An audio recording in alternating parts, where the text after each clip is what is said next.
Siulannya mantap juga tadi. Yang saya hormati Bapak Rektor Universitas Hasanuddin, Bapak Profesor Dr. Jamaluddin Jompa. Beri tepuk tangan untuk Pak Rektor kita. Yang saya hormati Ketua Majelis Wali Amanat Profesor Dr. Andi Alimuddin, Ketua Senat Akademik. Boleh tepuk tangan tuh Pak. Ih, banyak kuman. Kebanyakan mandi bikin kulit kering. Pakai Lifebuoy Mild Care, 100% lebih kuat lawan kuman. Dengan 10 Ketua Senat Akademik Profesor Dr. Gigi Bahrudin Talib, Ketua Dewan Profesor Dr. Andi Pangerang Munta, SH, MH, para wakil rektor yang hadir bersama kita di sini, kemudian juga para dewan dosen, para dosen, para bapak-bapak guru besar panelis yang hadir bersama di sini, Pak Moderator, dan yang saya banggakan seluruh mahasiswa UNHAS yang hadir bersama pada malam hari ini, sore hari ini. Izinkan saya juga menyapa yang datang bersama-sama kami. Pertama, saya datang bersama istri saya. Ini pertama kali ngajak ke kampus bersama istri ini. Ferry ini. Dan saya ajak dua anak biar lihat kampus dia. Mana dua anak saya itu? Mikael mana? Mikael berdiri, Mikael. Nah, ini Mikael sama Ismail ada di situ. Mana Ismail? Ini masih SMP biar lihat suasana kampus dia. Kami datang di sini didampingi oleh Wakil Ketua Partai Nasdem, Bapak Ahmad Ali. Boleh Pak Ahmad Ali berdiri. Ini juga putra Sulawesi dari Morowali dan seluruh jajaran Partai Nasdem yang saya hormati. Hadir juga dari Jakarta Pak Said Didu yang sering muncul di televisi. Dan siapa saja, saya rasa sudah cukup tersebut semuanya. Terima kasih atas kehadirannya. Assalamualaikum warahmatullahi wabarakatuh. Selamat sore, salam sejahtera untuk semuanya. Bersyukur sekali pada sore hari ini bisa tiba di UNHAS. Kali terakhir tiba di UNHAS juga agak panjang. Tadi ngobrol dengan Pak Rektor ketika dihitung waktunya, terakhir berbicara persis di ruangan ini tahun 2010 pada waktu itu. Sudah 13 tahun, karena ketika bertugas sebagai Mendikbud, di era kami Mendikbud tidak mengurusi dikti ristek di luar, jadi praktis tidak pernah berinteraksi langsung dengan kampus. Dan alhamdulillah senang sekali kembali ke UNHAS yang makin hari makin hijau, terasa sebagai hijaunya Makassar. Nah, saya dapat tugas di sini untuk berbicara. Tapi sebelum saya bicara lebih jauh, saya ingin memberikan gambaran Bapak sekalian, mengapa kami memandang pertukaran gagasan, pertukaran ide itu penting. Karena dalam perjalanan kepemimpinan, baik itu di kampus, baik itu di birokrasi, kami menyimpulkan bahwa leadership is a learning journey. Kepemimpinan adalah sebuah perjalanan pembelajaran, dan selama menjalani tugas, pada saat itu kita ketemu dengan berbagai macam urusan, di mana setiap kita berbicara dengan urusan apapun, di situ ada pembelajaran. Kami bertugas di Jakarta, ketika diskusi dengan Dinas Pertamanan dan Hutan Kota, mendadak kita belajar banyak tentang bagaimana sebuah kota dibuat menjadi kota yang hijau, yang nyaman. Ketika berbicara dengan air, mendadak kita belajar tentang bagaimana pengelolaan air agar menjadi sumber yang sehat dan tidak menimbulkan bencana. Setiap exposure itu adalah proses pembelajaran. Karena itu ketika sekarang mendapat tugas menjadi calon presiden, ditugaskan oleh Partai Nasdem, kemudian PKS, kemudian sekarang PKB, saya pun memandang ini sebagai learning journey. Karena itu kalau ada undangan ke kampus, maka saya katakan bismillah, saya siap karena ini adalah kesempatan untuk saling belajar. Saling bertukar pikiran. Saling bertukar pikiran. Di sini kesempatan, dan seperti dikatakan Pak Rektor tadi, sudah saatnya kampus kembali memainkan peran terdepan di dalam menyediakan gagasan-gagasan untuk dijalankan oleh negara. Sudah saatnya. Dan sudah saatnya pula kampus mengungkapkan pikiran ketika terjadi hal-hal yang menyimpang di luar sana. Karena kampuslah yang bisa menjadi tempat menjaga arah dari perjalanan Republik ini. Bapak Ibu sekalian, ada beberapa yang ingin saya sampaikan sebagai gagasan awal untuk kita bahas nanti sama-sama. Jadi kalau dibuatkan urutan, kira-kira kita ingin nanti gagasannya tentang mewujudkan satu ekonomi yang lebih maju, yang lebih adil. Kira-kira garis besarnya begitu. Tapi sebelum itu ada prinsip yang saya rasa menarik untuk kita pegang sama-sama di sini. Ini arahnya ke mana? Ke situ ya?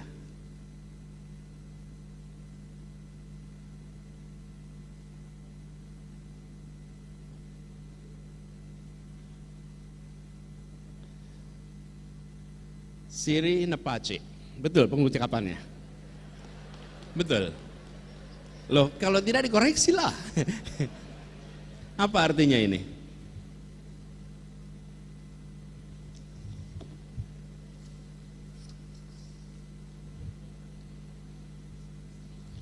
Artinya di masyarakat kita pegang makna kehormatan itu dijunjung tinggi. Dan saya rasa kehormatan bangsa Indonesia harus dijaga, dijunjung tinggi, tidak menjadi inferior di hadapan bangsa-bangsa yang lain, dan tidak nomor 2 di bangsa-bangsa yang lain. Dan harus berani, sebagaimana para pelaut Bugis Makassar dulu berani untuk menghadapi tantangan ke depan. Slide berikutnya coba. Bapak Ibu sekalian, saya menggunakan ini untuk memberikan ilustrasi perjalanan bangsa kita.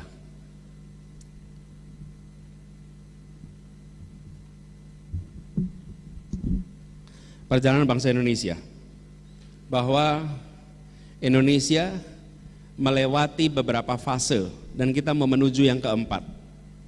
Kalau Ibu perhatikan, di tahun 28 kita menyatakan satu bangsa dengan menyepakati satu bahasa bersama, bahasa Indonesia. Dan dengan adanya bahasa bersama itu, saya mau izin Mbak berada di depan sini. Dan dengan satu bahasa itu, maka kita di sini bisa berkomunikasi tanpa perlu penterjemah. Jangan dianggap enteng, karena ada ratusan bahasa. Dan bila kita tidak memiliki bahasa persatuan, maka belum tentu kita memiliki perasaan keindonesiaan sehebat hari ini. Dan ini adalah contoh yang dunia harus belajar dari Indonesia. Di sini kita mampu untuk menyepakati. Uni Eropa, ada mahasiswa HI nggak di sini? Uni Eropa, ada berapa negara Uni Eropa?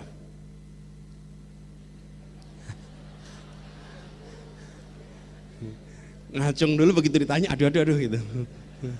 Berapa? Ada berapa negara di Uni Eropa? Ayo, kalau mau cepat Google aja. Berapa? 27. Ada bahasa persatuannya apa? Apa bahasa persatuan Uni Eropa? Aku punya kuis untukmu. Apa itu satu ekor burung dalam bahasa Inggris? Dibaca a bird. Gimana kalau 10? Bahasa apa? Inggris. Inggris sudah Brexit, udah keluar dari Uni Eropa. Apa bahasa persatuan Uni Eropa? Ada, harus ada. Bahasa persatuannya ada 23 bahasa. Oke? Dan itu artinya apa? Kalau bangsa-bangsa Uni Eropa berkumpul, mereka udah satu negara nih. Maka hadirin semuanya menggunakan headphone, dan di belakang sana ada penterjemah 23 bahasa. Semua dokumen yang diputuskan diterjemahkan dalam 23 bahasa. Mereka tidak berhasil menyepakati satu bahasa persatuan dan mereka harus belajar dari sebuah negeri yang di ujung tenggara Asia namanya Indonesia. Dan ini saya sering sampaikan, kalau tidak punya bahasa persatuan, jangan harap punya angkatan bersenjata yang kuat. Karena tidak mungkin komandan pasukan pakai penterjemah, tidak mungkin. Dan konferensi pertemuan kita merasa satu, bahkan di Indonesia. Bapak Ibu perhatikan, sering tidak terjadi konflik antar suku, antar etnis, bahkan berdarah sekalipun. Tapi yang menarik, pihak yang berkonflik duduk di meja perundingan dan mereka tidak memerlukan penterjemah untuk merundingkan kepentingannya. Itu Indonesia. Jangan anggap enteng menjadi satu itu. Nah, inilah satu pertama. Satu yang kedua, kita satu negara, proklamasi 45 menjadi satu negara. Tapi belum negara kesatuan. Baru tahun 50 kita menyebutnya jadi negara kesatuan. Karena itu kita sebutnya NKRI. Jadi kalau hari ini ada yang bilang NKRI harga mati, ingat-ingat peristiwa Mosi Integral Natsir tahun 50. Tanpa Mosi Integral Natsir, kita tidak akan menyebut kita dengan nama NKRI. Karena Republik Indonesia hanya di sekitar Jogja. Presidennya Soekarno, RIS presidennya Mr. As'ad pada waktu itu. Indonesia hanya kecil, Republik Indonesia, bagian dari Republik Indonesia Serikat yang presiden namanya Mr. As'ad. Lalu kita sudah satu negara kesatuan, tapi belum satu tanah air, karena air kita masih belum milik Indonesia. Airnya masih perairan internasional, Laut Jawa perairan internasional, Laut Arafura perairan internasional, Selat Sulawesi perairan internasional. Itu bukan wilayah Indonesia. Yang disebut Indonesia hanya tanahnya. Tahun 57 deklarasi Juanda. Dan deklarasi Juanda mengatakan bahwa seluruh wilayah menjadi satu kesatuan. Perjuangannya 25 tahun. Baru tahun 82 diakui oleh dunia, UNCLOS, United Nations Convention of Law of the Sea. Sesudah itu baru Indonesia menjadi satu kesatuan, tanah dan air. Kita sudah melewati 4-1, satu bangsa, satu negara, satu kesatuan, satu teritori. Nah, sekarang kita masuk satu yang kelima.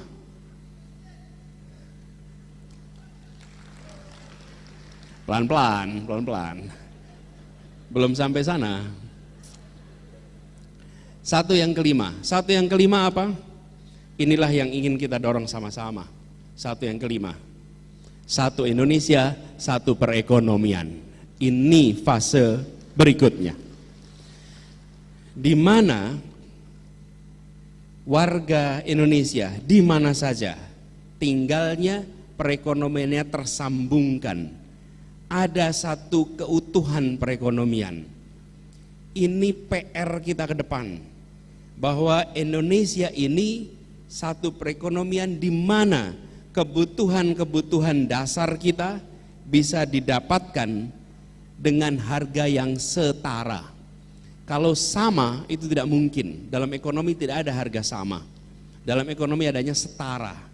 Hari ini kita masih menemukan bahwa harga kebutuhan pokok, harga komoditas pokok untuk pembangunan antara di kota besar dan kawasan timur Indonesia selisih harganya luar biasa besar. Anda perhatikan, mulai dari semen, besi, kebutuhan pembangunan, selisih harga yang besar. Air minum saja selisihnya besar. Selama kita masih belum memiliki kesetaraan harga, maka kita belum bisa menyebut dirinya sebagai satu ekonomi. Indonesia ke depan tidak cukup dipertahankan dengan pernyataan satu nusa, satu bangsa, satu bahasa persatuan. Harus dipertahankan dengan satu kesejahteraan untuk seluruh rakyat Indonesia.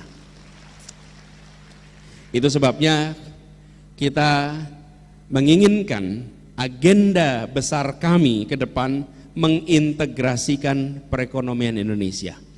Dan pengintegrasian ini memasukkan unsur mobilitas, memasukkan unsur pendidikan, memasukkan unsur kesehatan, sehingga hal-hal yang menjadi kebutuhan dasar bagi seluruh rakyat dimanapun berada itu terpenuhi. PR ini bukan PR yang ringan, dan kita berharap dengan pendekatan ini maka kebutuhan pokok setiap keluarga terpenuhi. Keluarga bahkan bisa menabung dan harapannya bisa merencanakan masa depan juga dengan baik. Dan ini artinya, Bapak sekalian, kita mengarahkan untuk sehat, terdidik. Human capital is the key. Saya kalau bicara ini di kampus dengan bapak-bapak, ibu semuanya seperti berkhotbah pada orang yang beriman. Iya, karena semua orang kampus pasti percaya ini. Orang kampus percaya bahwa kesehatan dan pendidikan adalah kunci untuk meningkatkan kualitas manusia Indonesia.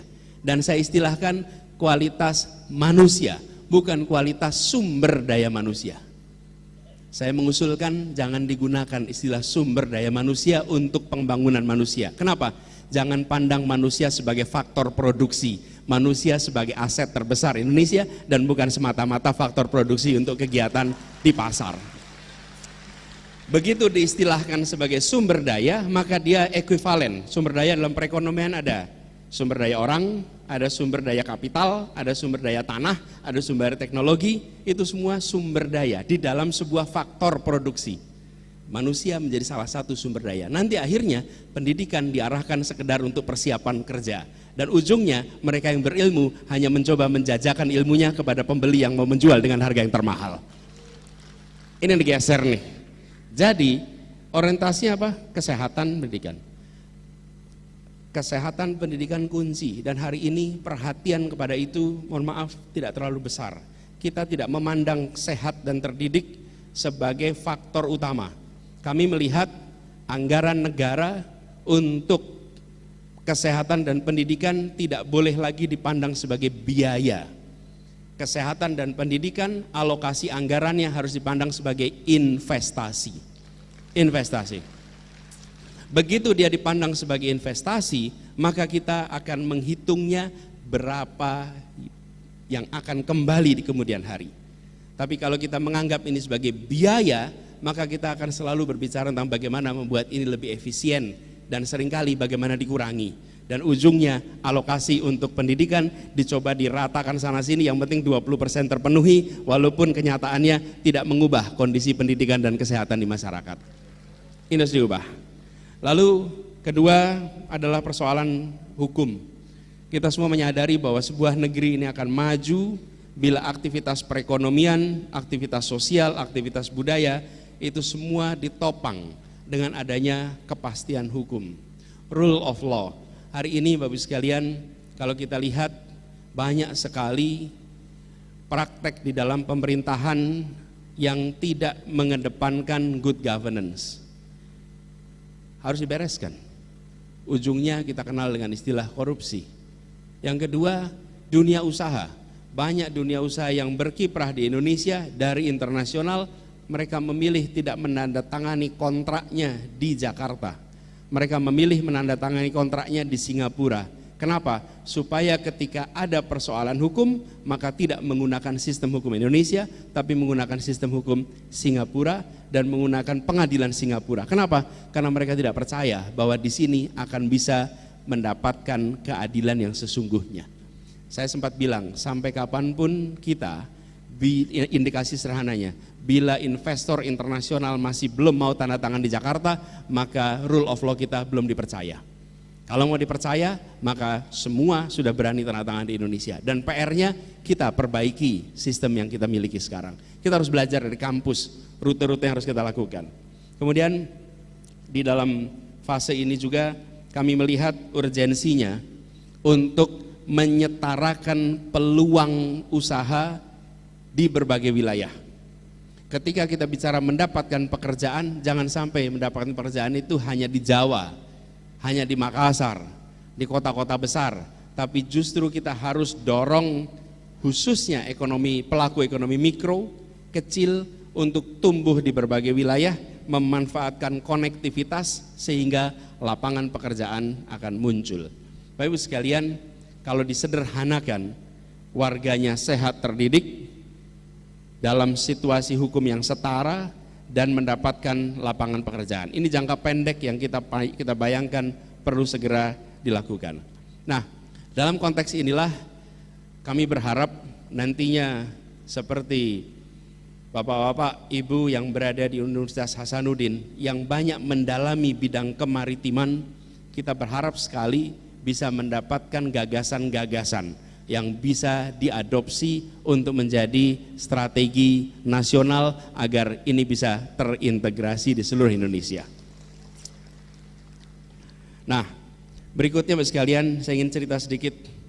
Ini contoh Sulawesi yang kita semua tahu sebagai surganya kakao dunia. Kalau kita lihat di dalam data, ada negara Pantai Gading dan Ghana, produsen biji kakao nomor 1 dan nomor 2, dan nomor 3-nya adalah Indonesia. Indonesia adalah produsen terbesar. Dan di mana itu? Di Sulawesi Selatan, di Sulawesi Tengah, di Sulawesi Tenggara, di Sulawesi Barat. 75% dari produksi nasional kakao ada di tempat ini. Tetapi 80% dari produknya diekspor ke luar negeri, 20% baru domestik. Dan 85% dari ekspor itu dalam bentuk intermediate, bukan dalam bentuk finished good. Kami memandang ini contoh bagaimana pengintegrasian perekonomian, perluasan lapangan pekerjaan di berbagai wilayah adalah dengan kita melakukan yang biasa disebut dengan istilah reindustrialisasi. Melakukan industrialisasi lagi di tempat yang selama ini terlewatkan. Kita dorong reindustrialisasi. Mengapa ini perlu didorong ke depan? Kita sudah melakukan fase awal industrialisasi mayoritas di Jawa dan beberapa kota besar di Indonesia. Tetapi fase ini kita membutuhkan untuk mendorong industrialisasi di tempat yang lebih luas. Dan kalau kita taruh potret Sulawesi, maka kita akan ketemu dengan potensi kekayaan alam yang luar biasa. Yang ini harus dimanfaatkan dengan kita membangun industrinya dari hulu sampai ke hilir. Dan bila itu bisa dilakukan di berbagai wilayah di seluruh Indonesia, maka kita akan bisa menyaksikan gerakan perekonomian yang merata di berbagai wilayah. Bukan merata karena subsidi dari pusat, tapi merata karena industri-industri bertumbuhan di seluruh wilayah Indonesia. Dan ini membutuhkan dukungan. Dukungannya apa? Dukungannya adalah sistem logistik kita harus diperbaiki. Bapak Ibu sekalian, satu, Indonesia mensyaratkan sistem logistik yang negara turun tangan. Ini sebuah ilustrasi saja, ini biaya pengiriman kontainer yang hari ini ada di masyarakat. Kalau boleh saya berikan ilustrasi, kalau dari Surabaya mengirimkan ke Tiongkok itu untuk 40 feet kontainer harganya 7,6 sampai 10 juta rupiah. Kalau mengirimnya dari Surabaya ke Makassar harganya 20 juta rupiah. Oke. Peta Indonesia berubah ketika jarak antar wilayah yang asalnya kilometer diubah jadi ongkos kirim. Oke. Bentuk Indonesia langsung berubah. Kacau bentuknya. Kenapa? Karena dari Jakarta ke Makassar pendek sekali karena ongkos kirimnya kecil, tapi dari Makassar sampai ke Luwu misalnya, dari Makassar sampai ke pegunungan di Majene misalnya, itu akan ketemu harga yang sangat tinggi. Dan kalau itu harga sebagai pengganti jarak, maka bentuk Indonesia tidak seperti yang kita bayangkan saat ini. Kita harus mengembalikan agar Indonesia itu satu dengan cara negara hadir mengkoreksi sistem logistik agar kegiatan usaha bisa berjalan dengan baik di seluruh wilayah Indonesia. Ini adalah potret hari ini. Ini potret hari ini. Ini tidak boleh diteruskan. Kalau kita berbicara satu, dan negara harus hadir. Negara harus hadir, negara harus memberikan alokasi anggaran yang cukup agar kegiatan logistik berjalan sampai skala ekonominya terpenuhi. Ketika economy of scale belum muncul, maka negaralah yang mengeluarkan biayanya. Negara harus hadir di sini, dan negara tidak boleh berhitung untung rugi karena negara tidak berdagang dengan rakyatnya. Negara itu menjalankan konstitusi, dan konstitusinya mengatakan bahwa kita harus menghadirkan keadilan, itu konstitusinya. Jadi ketika kita berbicara tentang alokasi anggaran terkait sistem logistik, ini akan membuat perasaan kesetaraan di semua tempat. Logistik sistem kita tidak sederhana, tetapi bila tidak dikoreksi, ini akan membuat Indonesia kita sulit untuk merasakan satu Indonesia, satu perekonomian, satu kesejahteraan. Bapak Ibu sekalian saya hormati, saya akan hentikan di sini paparan awalnya. Tapi saya berharap Ibu sekalian bisa mendapatkan masukan, komentar, kritik dari semua. Kita ingin ke depan perasaan satu itu terwujud dengan ada satu kesejahteraan, cerminannya satu perekonomian, cerminannya kesetaraan pelayanan kesehatan, kesetaraan pelayanan pendidikan, kesetaraan kesempatan kerja, dan kesetaraan di mata hukum. Ketika itu semua terjadi, maka kami berharap setiap keluarga bisa mengatakan, syukur alhamdulillah, untung jadi warga Indonesia. Itu harapan kita. Terima kasih, saya akhiri, saya kembalikan Pak Moderator. Assalamualaikum warahmatullahi wabarakatuh.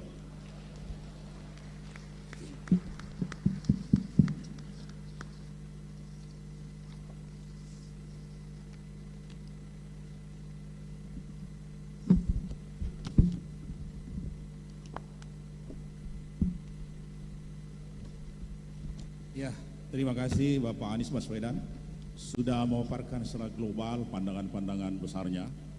Dan selanjutnya untuk membuka pertanyaan, tadi disinggung sekitar masalah anggaran. Seperti kita ketahui bahwa